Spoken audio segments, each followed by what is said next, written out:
Assalamualaikum warahmatullahi wabarakatuh. Perkenalkan, nama saya Ferry Pradana, mahasiswa Universitas Muhammadiyah Riau, Fakultas Teknik, Prodi Mesin Otomotif. Dalam video ini saya akan membahas kasus tentang dokter. Yang pertama itu dokter yang bekerja merawat pasien corona pulang ke kos malah diusir oleh teman kos dan ibu kosnya karena takut ketularan.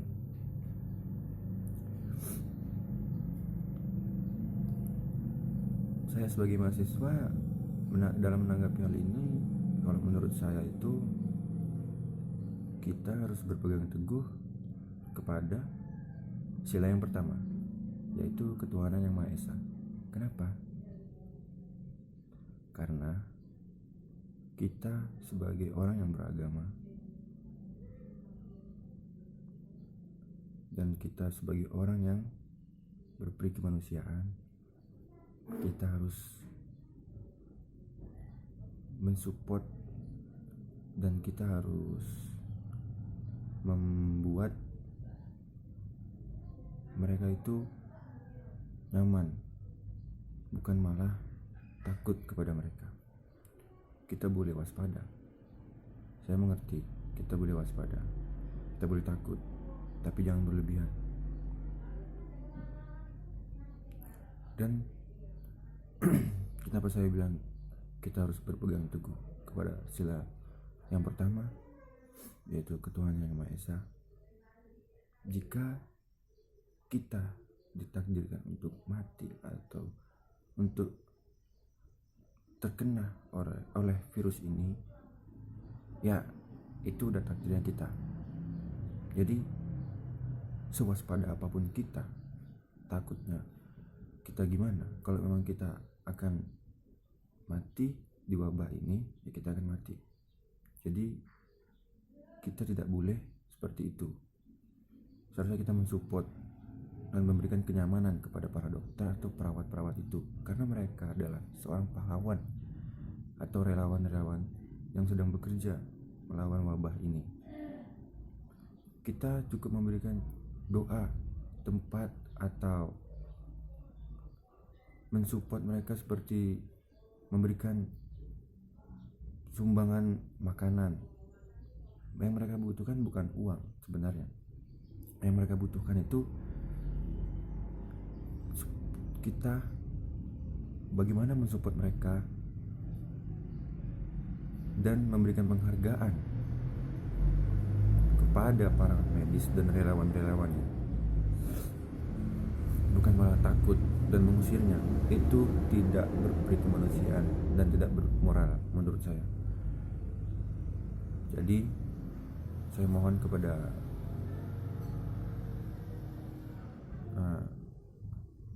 ibu kos atau warga negara yang baik, kita sebagai manusia harus saling tolong menolong, membantu, dan jangan takut dengan hal-hal seperti ini.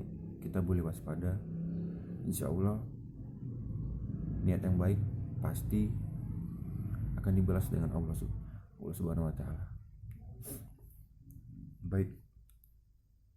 Terus dalam kasus yang kedua, mayat korban corona yang banyak ditolak untuk dimakamkan di banyak tempat. Nah, dalam kasus ini saya sebagai mahasiswa berpegang teguh pada sila kedua.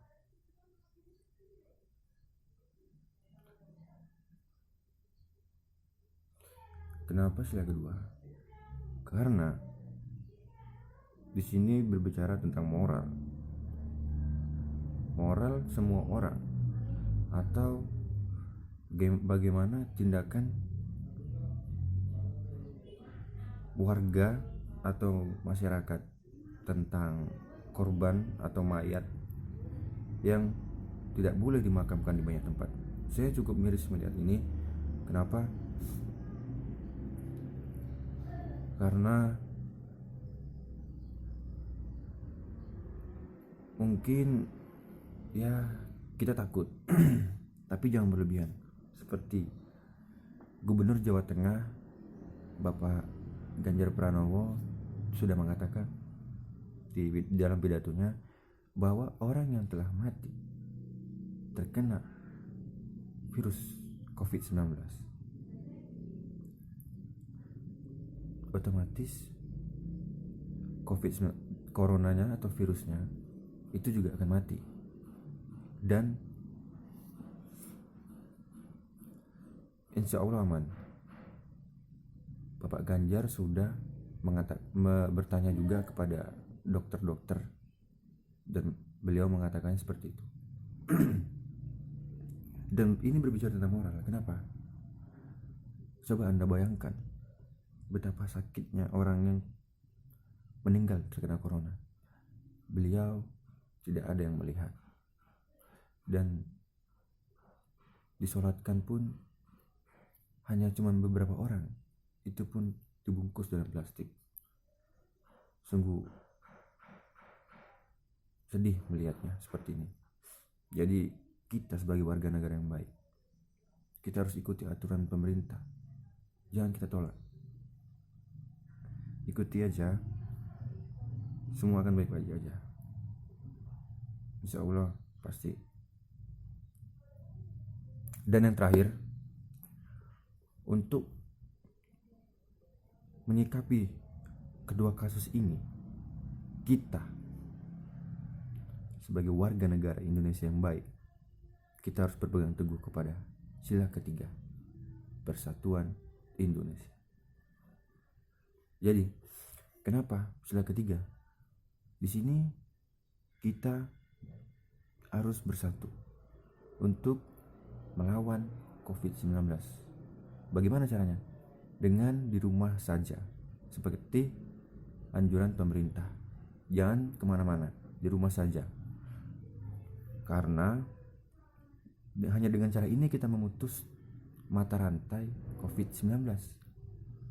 Jadi untuk teman-teman, saya harap di rumah saja. Dan untuk yang bekerja, ya selalu berdoa dan insya Allah selalu dilindungi oleh Allah Subhanahu wa Ta'ala. Dan untuk para tenaga medis, kalian hebat, kalian terbaik, kalian luar biasa, kalian berani, dan kalian memang seorang pahlawan dalam COVID-19 ini. Baiklah, itu saja dari saya. Apabila saya ada kesalahan, mohon maaf. Wabillahi taufiq wal hidayah. Wassalamualaikum warahmatullahi wabarakatuh.